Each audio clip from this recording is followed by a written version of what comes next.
right, let's get down to business. Is Alice in Borderland better than Squid Game? Both are different and great and have to do with games in their own special way. One of them's Korean, Squid Game, but the other one is Japanese, Alice in Borderland. I think Alice in Borderland is also from a manga, while Squid Game is an individual entity. Now, at first, I couldn't get into Alice in Borderland. Literally, the first time I turned it on, I was lost at, like, the life or death game.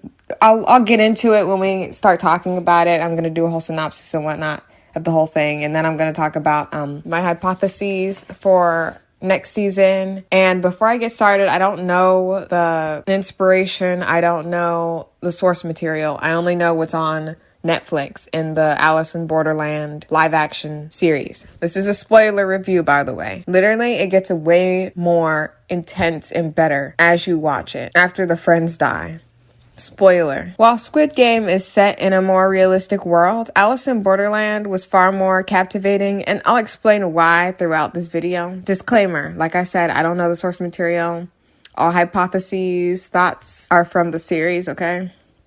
So let's get into the synopsis. The story begins following a gamer slacker, Arisu, who is told he's trash because his family constantly compares him to his successful older brother or young. I don't know if he's older or younger, but he's like his brother. Chota, who is a weird boy who comes from a religious cult family, and there's a bit of a hint at him being sexually abused, but we don't really get into it before he dies. And Karubi, if I'm mispronouncing, please let me know in the comments. Thank you.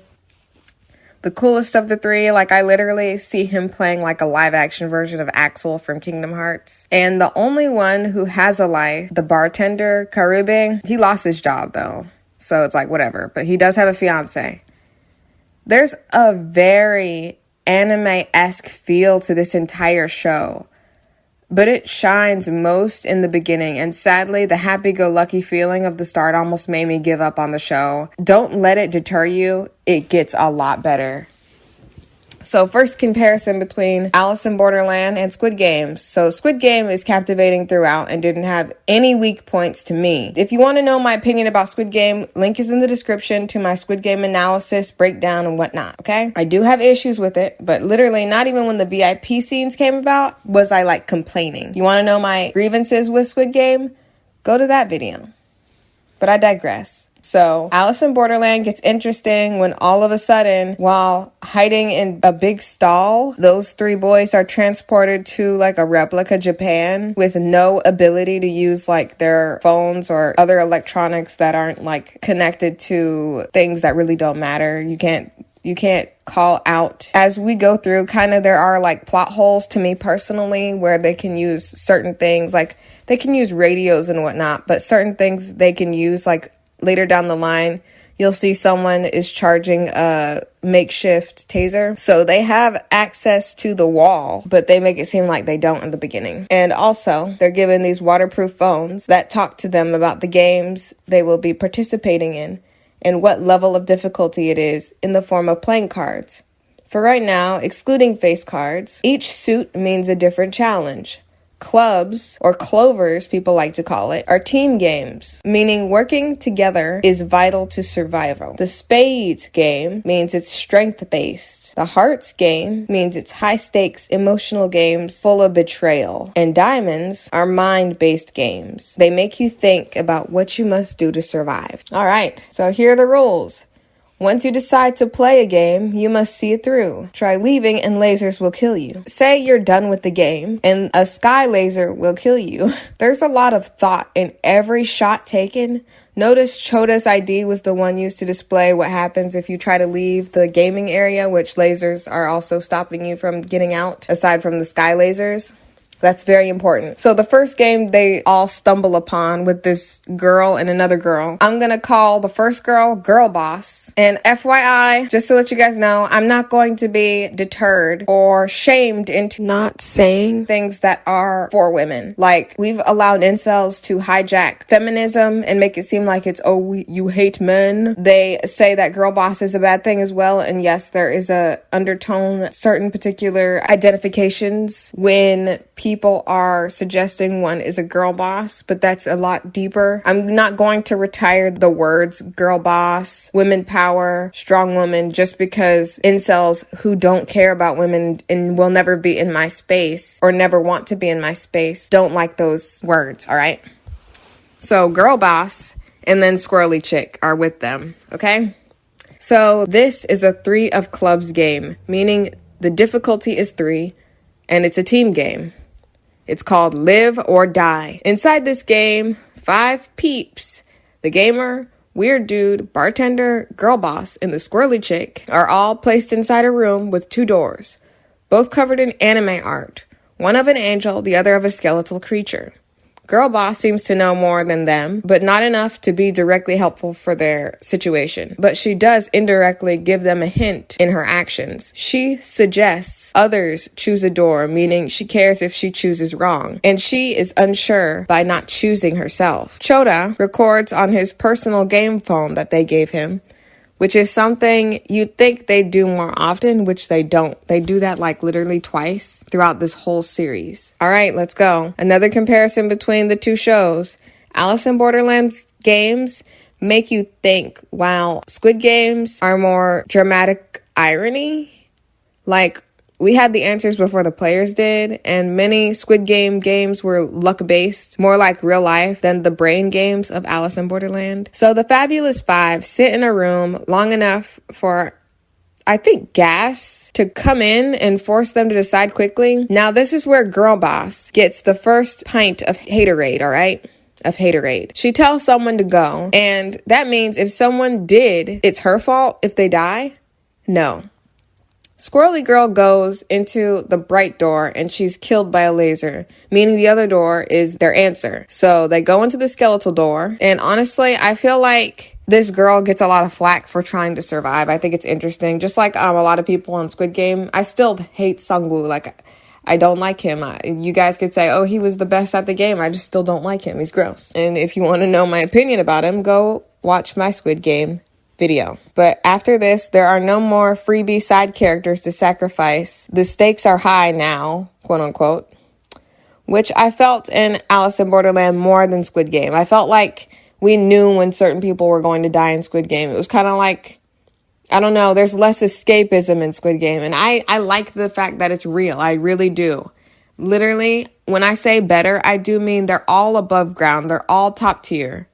But I enjoyed Alice in Borderland better than I enjoyed Squid Game. Squid Game was very traumatic because that is basically the life of people who participate in capitalism, people who are forced to participate in capitalism. Anywho, so the next room resets the timer before the room burns up like the other one, because once the time's up, freaking the gas ignites and everything's blown up. And it's crazy because it's just like an isolated room. It's kind of strange. Like I said, it's kind of unrealistic, but whatever. Bartender and girl boss argue. They call her selfish for wanting to live, but he goes through the angel door, and with dumb luck, it's right. So the next room, the time is down 10 seconds each time, by the way. They turn to the gamer, like just because he likes games, he must be the keeper of all strategies. But turns out he really is. And so he draws on a piece of paper he just so happened to have the rooms that they've already entered. He recalls a car and its model and its approximate dimensions to space out each room. And he just so happens to remember the map layout outside the first room, beside the elevator they took to get in there. He uses logic to guess the next room that's safe, which they guess is the skeletal door.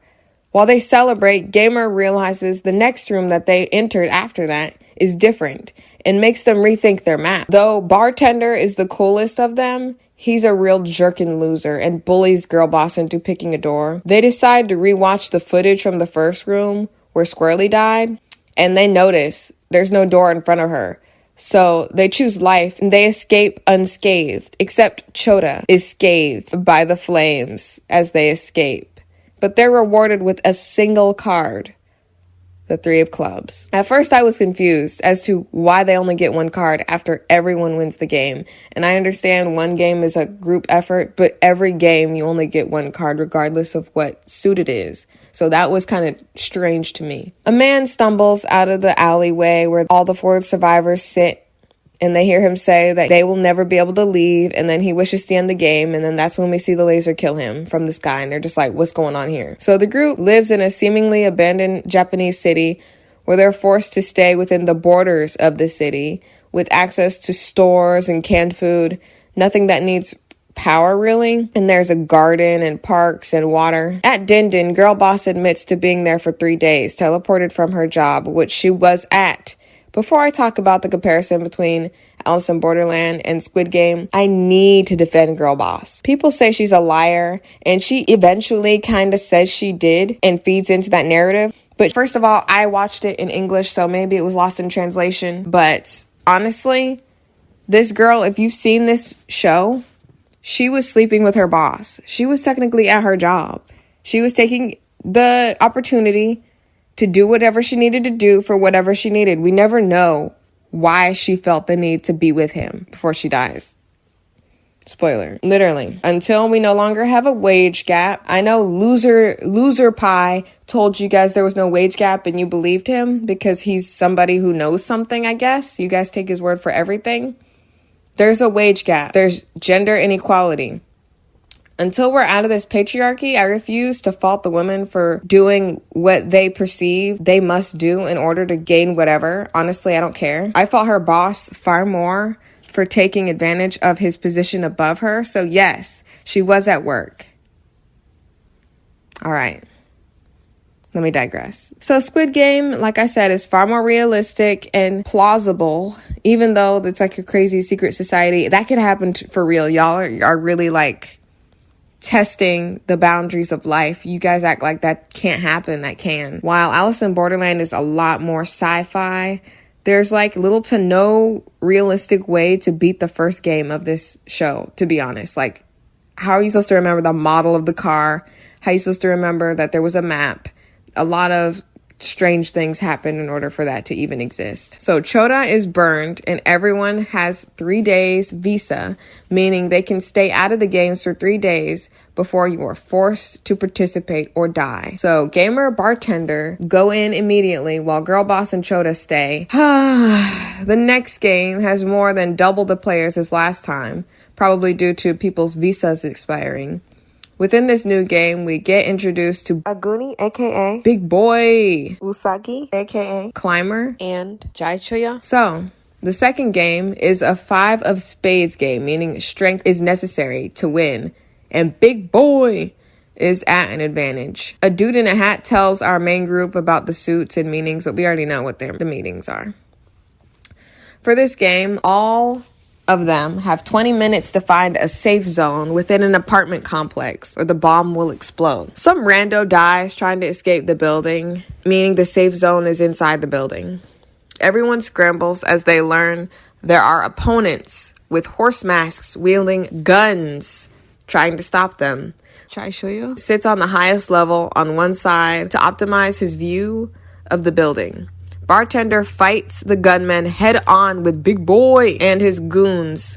Gamer notices the masks hinder the shooter's ability to see them sometimes and decides to tell everyone, making this a team effort. Climber aids and says where the gunman is when she spots him. The main group dudes notice Big Boy and his goons have armbands. That'll be important later. In the hustle and bustle of things, the bartender is wounded. These enemies act superhuman, honestly. Gamer notices the gunmen shot far away, meaning they could be protecting the door they need to get through. Ironically, the Cheshire Cat is right there to reap the spoils of their discoveries without doing anything. Inside, there's another horse person with a gun, and Cheshire tases the superhuman, but the enemy still fights. Gamer locks himself in the safe room and realizes he needs 2 people or someone with a very large arm span to deactivate the bomb. He yells out the window the location of the safe zone. Climber gets in the room through the window and helps the gamer detonate the bomb with 1 second to spare. This luckiness thing, like luck of the Irish, whatnot, is something that plagues Alice in Borderland. While Squid Game is based more in realistic outcomes, the majority of Alice in Borderland characters have specialized skills not common in the average person, while Squid Game had average people of experienced age and common skills.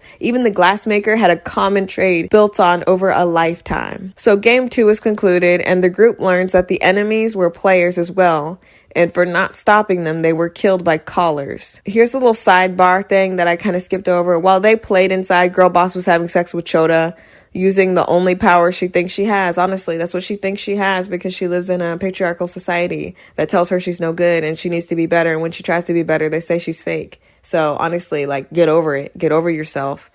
She gonna do what she wants. But a bad thing about this is I think Chota was abused. They kind of like do this one scene with Chota with his family doing something, and it's like it's a cult, and no one really talks about it, and he doesn't talk about it, and it's kind of strange. When they die, it's super cringe, and I just feel like Chota was done wrong, and he was upset that he was gonna die a virgin, so I guess he was happy that he had sex, but whatever. So the bartender takes a walkie-talkie from a dead player, one of the goons, and a voice tells them, "The answer is in our hands. Return to the beach," in English. So I don't know if it's something different in Japanese or something. So Cheshire finds a scribble note of nonsense and lines about a circle, which will be important later. Literally, it makes no sense how he got what it was at the end. I'll tell you guys what it is at the end, okay? So the group returns to Girl Boss and a wounded Chota, and they discuss what to do, but those who stay behind must participate in a game soon. To ensure Chota's safety, they all go into the same game, which was the dumbest idea in the world. So, Game 3. Game 3 only has the formidable 4 participating. 4 headsets and many weapons are before them, from scissors to axes. This is already a bad start. If they could, they should have just left. But once they put the headsets on, the game began. It's a 7 of hearts game, which y'all know what hearts mean. They must play hide and go seek. 3 sheep, 1 wolf. The objective of the wolf game is to be the wolf when time runs out, and the wolf role is distributed to who is identified through the high-tech headsets. Eye contact must be made to ensure the wolf's role is received. Chota has it first, then he locks eyes with Harisu and passes it to him.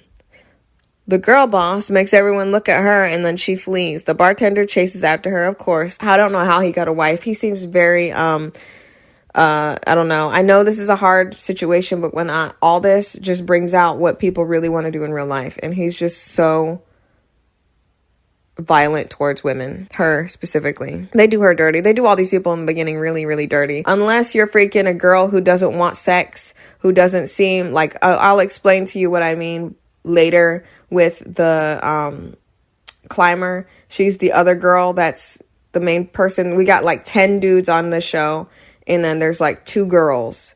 And I'll tell you about the other girl. I think she's really cool. But the climber girl, she's seen as a non-sexual item. And then their other girl that I'm going to talk about later, I don't want to spoil it, but she's seen as like strength only. There's nothing about her that is appealing to men. They both are on the same scale of not unattractiveness, but just not desired. They're not sensual. And I think that's really upsetting, because it's like you're either a slut or you're like an angel. You can't do anything. There's nothing in between that. And that's annoying, but whatever. To be honest, there is no logical way for everyone to win this game. Harisu considers breaking the headset, but he's fearful of malfunction or self-destruction. A fan theory that I would have tried was using the reflection to create false images to outsmart the technology. What I noticed was they gave odd weapons like pliers and building tools. It would make me think those aren't for killing, but problem solving. Though the heart supposedly means what we know, it's not unlikely each suit shares traits of the other ones, you know? Another thing Squid Game does better is appealing to pathos. Like in the end of the game, Harisu is the winner, and basically his friends ensure that he gets a life, and they kill girl boss. Basically, they don't kill her, they just let her die, but whatever. I wasn't sad here. I was upset for a little bit, but I wasn't as sad as I was when Sebyok died, or all the people in Squid Game died. Like, those were sadder deaths than these deaths. Of course, now, since we've seen so many people, if our main people die, I would be sad. But we're not with these people long enough to actually be sad. And even in the beginning of Squid Game, when people died, it was kind of like really shocking and scary. So the gamer goes into a deep depression after losing his friends before his eyes, and he's cradled and nurtured back to stable mind. And this is sort of where I start to dislike how they treated Climber's character.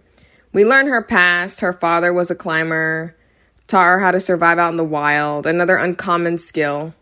And we learn her dad was famous, and then a scandal of his making forces him to flee to the mountains, abandoning her. This deep delve and the Game of Thrones pre-season 6-esque kills of main characters, you know, like we were following. Logically, I assumed Climber would be the new main character and Harisu would like die from starvation or something.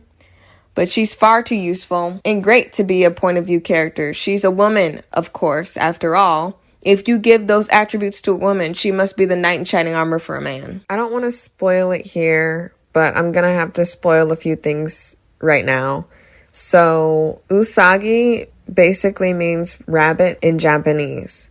So, she is the rabbit, the white rabbit, in relation to Alice in Wonderland.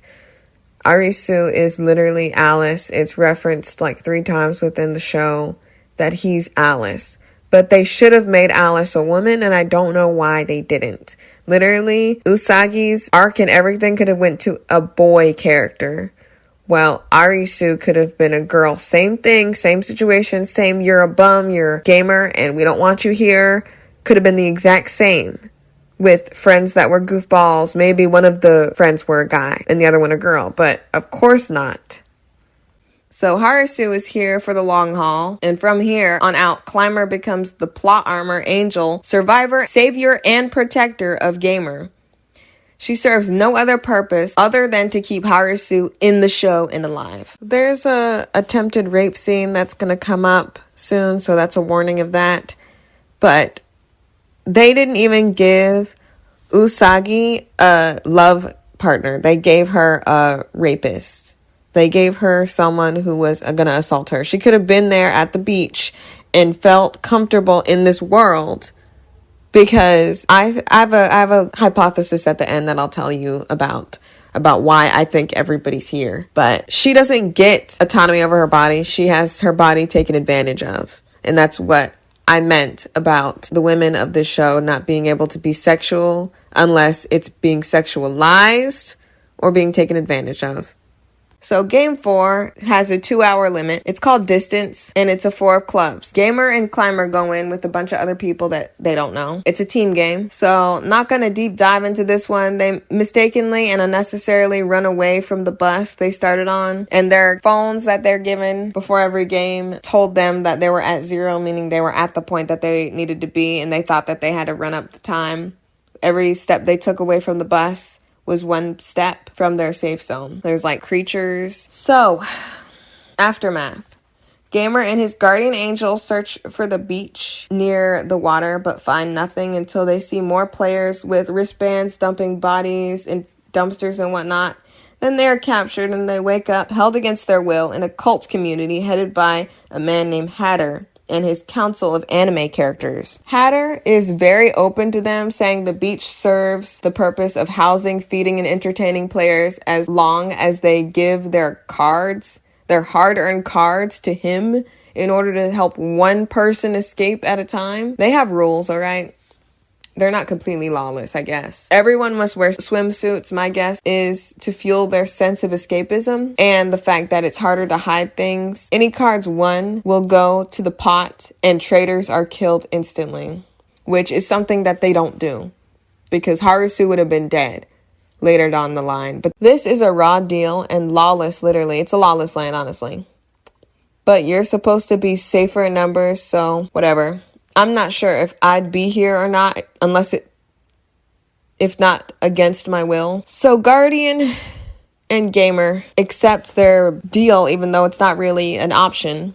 And then even though they don't know who this loser idiot is and they've never seen him do anything except hearsay, gamer and not guardian is seen as essential, an asset. So they test him with a 4 of diamonds game. But before this happens, there's a compilation of everybody like doing their own game and all that, like last boss, big boy straight up punches a wild cat. He punches it. This is like the best. I like this whole going back and forth, showing everybody doing their own game.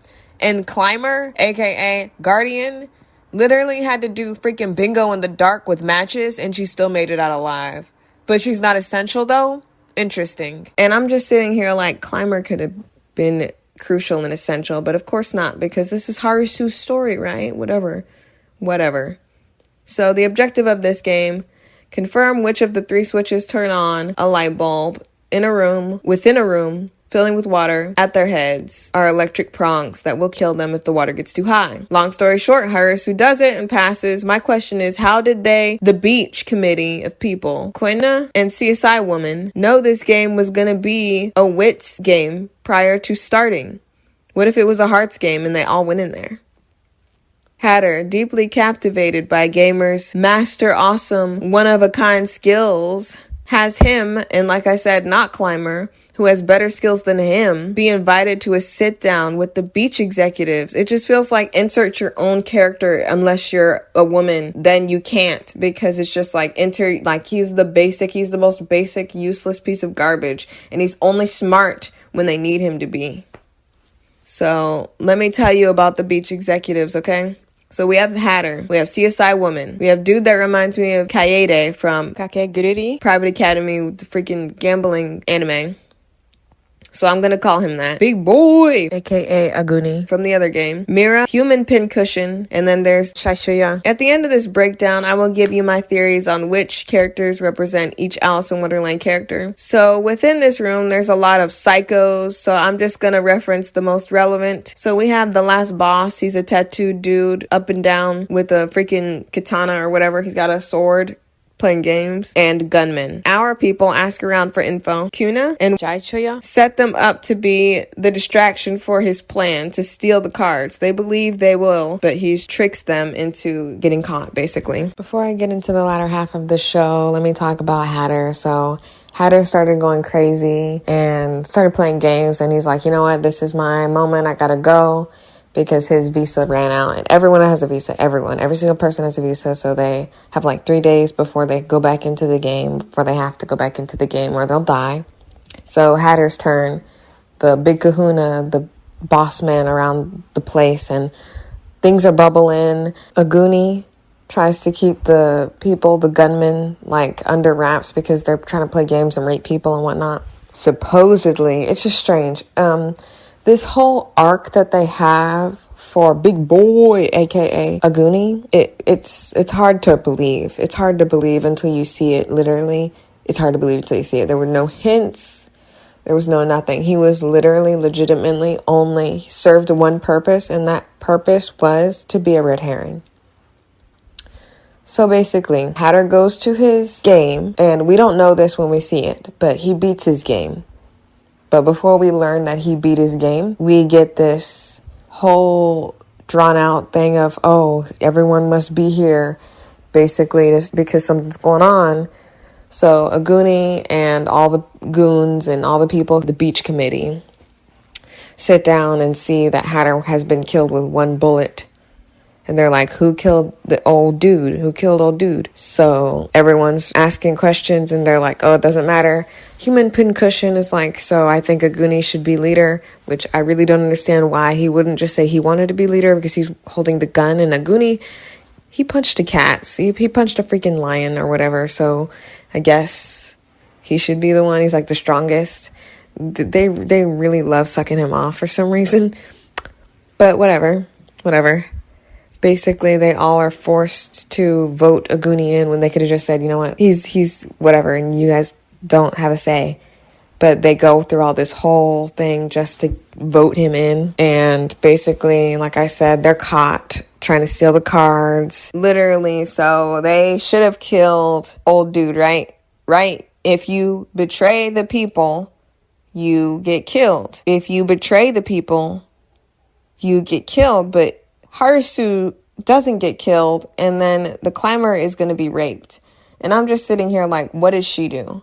She wasn't doing anything. She literally wasn't. She had nothing. I mean, she was doing stuff, but she had not, like, they don't have no proof against her other than the fact that they're friends. How are you going to rape someone because they're associated with someone? How are you going to rape someone at all? But, like, honestly, it's just like, can we, like, retire having the women be raped? Like, you could just freaking shoot her. That would be, like, equally as disgusting. Hatter is killed pretty quickly from a gunshot wound, and no one believes he died in a game, but the Goonies and gun wielders take this shift in power to strong-arm the executives into voting for Big Boy to be the new leader. Like I said, Gamer and Climber are arrested for trying to steal the cards from an empty safe, while Cheshire learns where the cards are really hidden. Harisu is gagged and tied up, tortured. Climber is going to be raped by human pincushion, and he's helped by women, which I found horrid. Turncoat women simp helping a predator. Freaking scumbags. So after serving zero purpose on her own existence, she's laid down to be raped. Like, I'm getting sick of seeing these women's fears be enacted through sexual assault within sci-fi. Like, we have no sort of escapism, no heroic moments not set solely to serve the sole survival of another.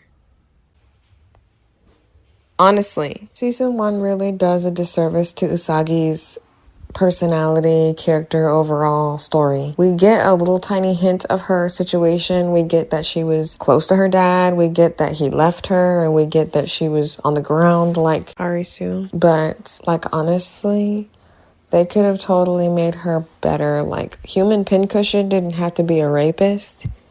I would have much rather, instead of him being a rapist, instead of him being a predator, I would have much rather her actually have autonomy over her body, like women actually have autonomy over their bodies. In sci-fi especially, why do we have to worry about being raped in sci-fi? Please explain. Like, why do you have to rape her? To torture her? Honestly, like, can we stop doing that? Like I said. But instead of him being a predator, this is him not being the predator he is in the show. Human pincushion could have been a love interest for her. She could have found, like, solace in being with a dude. She could have been with freaking a Goonie. But you know what? I actually think a Goonie was gay, and I hope he was, but it's never confirmed, unfortunately. I thought he and Hatter had a relationship, but I'll explain a little later about the loss and the very much missed opportunity for a Goonies character to be more than just the strong silent type. But let me give y'all a little explanation as to why they didn't give her a relationship. They gave her trauma through sexual assault. So, in order for a woman to be seen as a victim or worth being thought of as important or worth protecting or caring about, she must have no form of desire except to serve another, preferably a man. And that is exactly what Usagi's character is. That's it. When a woman actually has a relationship or is sexual at all, like Girl Boss in the beginning, she is seen as someone who is beneath everybody else, who is selfish, who shouldn't be helped, rather stomped out. And that's why Climber, someone who couldn't have had a relationship, someone who can't be sexual. That's why when she wears her swimsuit, she quenches. So she's not saved by the women, having a change of heart or soul, or her own strength, but a game travels to the beach. The 10 of Hearts has been activated. So on all the devices like the television and whatnot, they're told to go down to the lobby of the hotel that they're sitting in, the beach hotel, basically. And that's how she escapes. That's how she escapes being raped. Okay. They all must get downstairs to the main lobby. And this is where I lost some patience with Alice in Borderland, because Harisu should have been shot point blank. Like I said, this leave him in a room to die from an expired visa is like a cop-out to save him when really his purpose was served already. He could have died right now and I would have been fine. Him dying in front of Clymer would have strengthened her character and motivation to continue. I was hoping the kill-off main character thing would continue, but only bad guys and irrelevant people die from here on out, just to let you guys know. Very disappointing. Alice in Borderlands starting to lose some points. So let's talk about this new game. So within the hotel resort thing, they're bordered off with lasers and they can't leave. The goal is to find the witch and put them on the fire. The witch being the one who killed the girl inside the lobby where everyone's at. She's one of the pair of girls that our group was trying to talk to, and they were like being very strange and not wanting to talk to them. So first of all, no one tries taking the already dead person's body and putting it on the fire, which is the first thing that I thought of. Everyone scrambles because the Goonies are freaking shooting in the air and shooting people. And Shashaya takes out human pincushion on the side with like fires and whatnot. It's cool. And we learn she's transgender and she fights the last boss. She's like one of the coolest characters in the show. And another thing, like I said, she doesn't get any romance or anything. But Harusu doesn't really get romance. But I don't know. I just feel like there's more respect given to his character. There's like more respect given to his character than any other character. It's kind of annoying. And I'm kind of sick of seeing it. And I really hope that Harusu dies in the next season. I know he's Alice. I know this is his story. And I know he's the main character, but I'm gonna still hope. So Kuina scenes are like the best scenes in the show. I don't know for a fact if the actress is transgender, but a lot of people saying she's not, and I'd be upset if that's the case, because why didn't they just get a transgender actress? Why didn't they just do that if they didn't? If they didn't, I don't know. Someone put in the comments if they did or didn't, because I don't know. So literally a lot of stuff happens, and like freaking the last boss blew up the downstairs, so like everything's burning and whatnot. Harusu gets beat up after being found by his guardian angel by Big Boy because he said, oh, you're the witch and da-da-da-da, and wait, you're not the witch. And it's just like this whole part was kind of annoying because they were like, oh, I know who the witch is, but I don't know who the witch is, but then I know who the witch is, and it's this person, and then it wasn't that person, but it's this person. It's like, it's whatever, honestly. I was hoping Hatter and Big Boy had a romantic relationship, but it's never said fully. So Big Boy kind of admits sort of to killing Hatter and being the witch, but he's lying about being the witch. Before I get into the next part, the final part of the show, I have to talk about how they did a Goonie wrong. So basically we learn now, around this time, we don't know what he's said, we just know what's in a Goonie's mind. When Arisu confronts him and basically says, oh, you killed Hatter, you didn't kill that girl. And he's right, but he doesn't tell nobody he's right. We learned that Hatter beat his game. Everyone got out. They were high-fiving. They were on their way back. And I don't know when this happened because they kind of like collide everything together. Like they don't care about building people's characters unless your name's Arisu. Because straight up, they just 2 seconds. Ooh, that's his whole life. And then he died. Like there's a lot of exposition through flashbacks about Aguni's character, which we could have gotten a lot better if you would have just taken your time with this character. And I don't understand, like, we're all ethnic here, but it's really interesting how they do his. He's like this big, mean guy who allowed human pincushion to grab Clymer in the first place when Hatter was alive. He was literally allowing him to rape her. He was like, ooh, take the girl, like, this is caveman times. But we're supposed to sit here and be like, oh my goodness, Aguni is such a great character. He's such a good person because he didn't want people to die.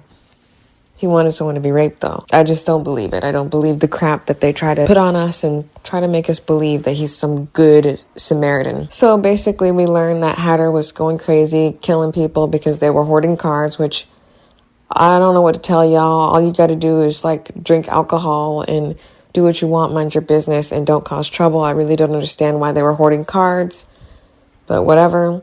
He killed them. He went quote unquote mad, and he was like, okay, we got to do hard questions. We got to ask hard questions. And he was playing the crazy game. And then Aguni was like, we can't do this no more. Let's just disband these people. You don't even know what happens when we get all these cards. You just said that because you wanted an end goal. And he puts a gun up, like, I got to make a hard decision, da-da-da-da.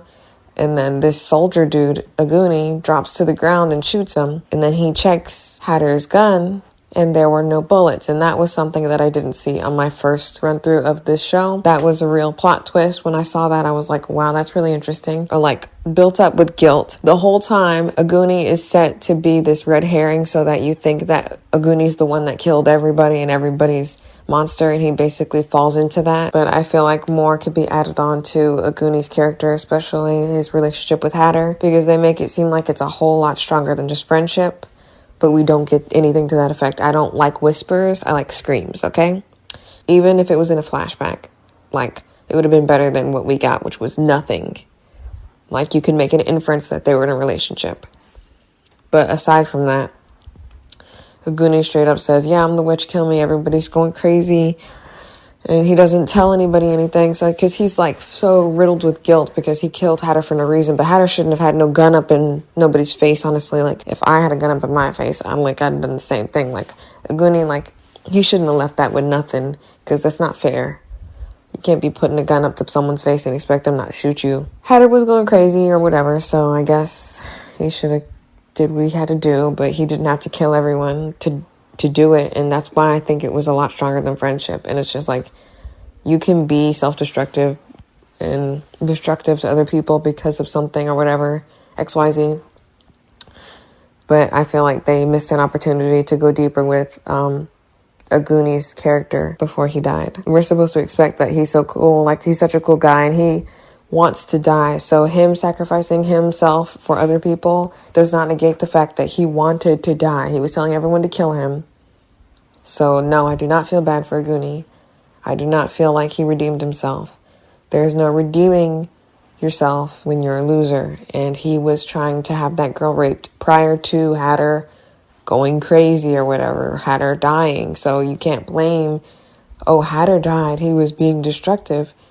You can't, and you're not going to sell it here, go sell it somewhere else. So while everyone's going crazy, the friend of the dead girl tells the crowd that she's a dealer of the game and a laser kills her instantly. The CSI woman was doing stuff on the side and she tells everyone that the girl killed herself because she did some CSI stuff to the knife to see where the fingerprints were pointing. Big boy sacrifices himself to stop Pincushion's rampage, shooting people and playing games. The beach hotel burns down because the last boss, like I said, set fire to the basement prior to the battle. And everyone who survived clears the game because they finally put that dead girl's body on the fire because they all agree that she's the witch. Jaichuya takes the 10 of Hearts card inside the building as it burns. He now has all of the cards, excluding the face cards, because he stole them earlier. The gamer and guardian watch the girls recording the girl that died on their phone, on that phone that she had, learning they were working for the people behind the games as dealers, meaning those who set up the games. Sometimes they have to be taggers, which basically are obstacles for the players, or false players participating with them to cause confusion and chaos. If they tell who they are, then they're killed. Within the subway is a secret base where people watch the players die and cheer. So here's another comparison between Squid Game and Alice in Borderland. So there is a hierarchy in Squid Game. While we don't know why everyone's here or how they all got here or who's getting paid what, we kind of know who's in charge and the kind of hierarchy, like I said, of the whole situation. While in Alice in Borderland, we are still unsure what separates them. Class, gender. We only know of 2 girl dealers, so we don't know how the dealers are chosen. But the dealers must also play for visas, meaning they are basically playing the games against their will. They go to the base, seen on the phone recordings, literally, and the watchers that were down there are killed and the door is ajar. So that useless nothing burger of a note that Cheshire found on that horse shooter dude in one of those games a long while ago somehow made him think it was a train system.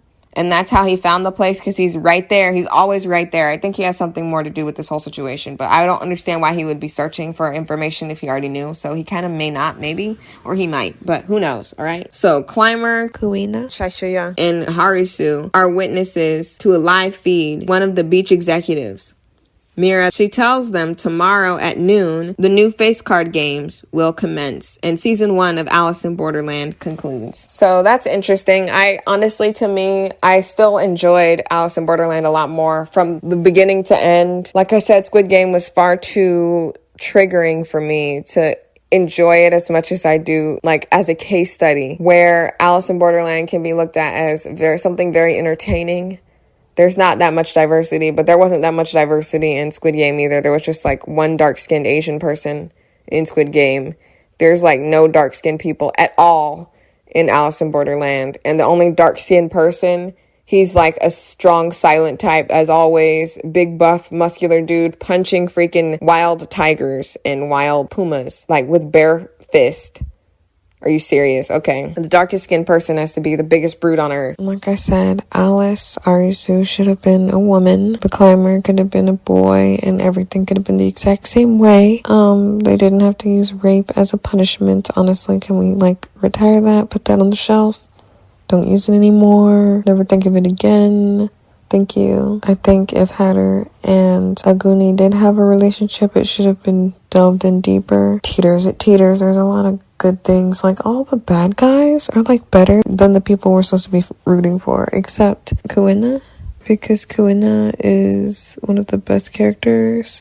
Cheshire is okay. I kind of am getting annoyed at his character because he's like invincible, basically. Not that I want him to die, but like, there's no stakes at all for him. And I'm just worried about Climber because she's just another girl who serves no other purpose than to uphold a man. And it's like, okay, here we go again. Take 1876. So, okay, before I start talking about my hypotheses, I want to tell you about the characters that I'm going to be talking about, each character and which character aligns with the Alice in Wonderland counterpart. So obviously one of them is Alice. The other one's White Rabbit. You guys know who that is. Next one's Caterpillar, Tweedledee and Tweedledum, Cheshire Cat, White Queen, Red Queen, the March Hare, Dormouse, Flowers, and Hatter. So Alice is Arisu.